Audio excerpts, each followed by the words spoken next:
Andrew, what are you looking for, buddy? My talent? I can't seem to find it. Maybe it's not in the backpack. Where could it be?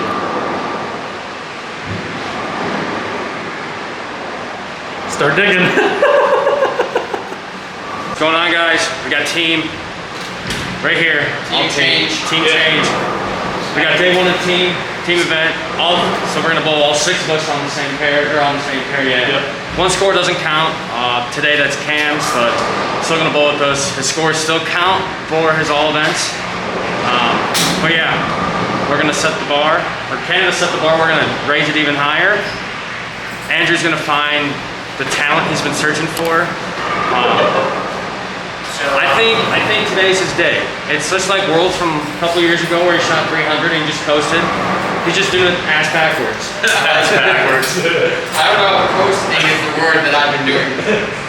But the girls probably will take over again, so hopefully they can, you know, focus the images a little bit I better. heard they got some good video last night. They did if they click the focus button. Oh no! Yeah, it is what it is. First time I sucked with it last week. Lighting sucks right here, but I'm still gonna post this. So let's go out and You guys get to look at our silhouettes. yeah, Like TikTok. let's go out and, you know, set a number.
just won a gold medal, Gold freaking. right? I'm Number one for me. trying to. I'm in between right now. Like, I don't know how to feel. The bowler in me is like, man, I just bowled 30 some games. I don't think I figured them out one time. But then I'm trying to forget about all that and be like, you know what, we won. Don't have to bowl here anymore. Let's get the hell out of Colombia. Hi, Nick. I showed up for team event when it mattered most. Yeah, you did. Bam. I think Nick. So I think Russo won all events. By like 50. 50. 50. Nick got second. I think Mitch is probably third. Me and you might be fourth and fifth.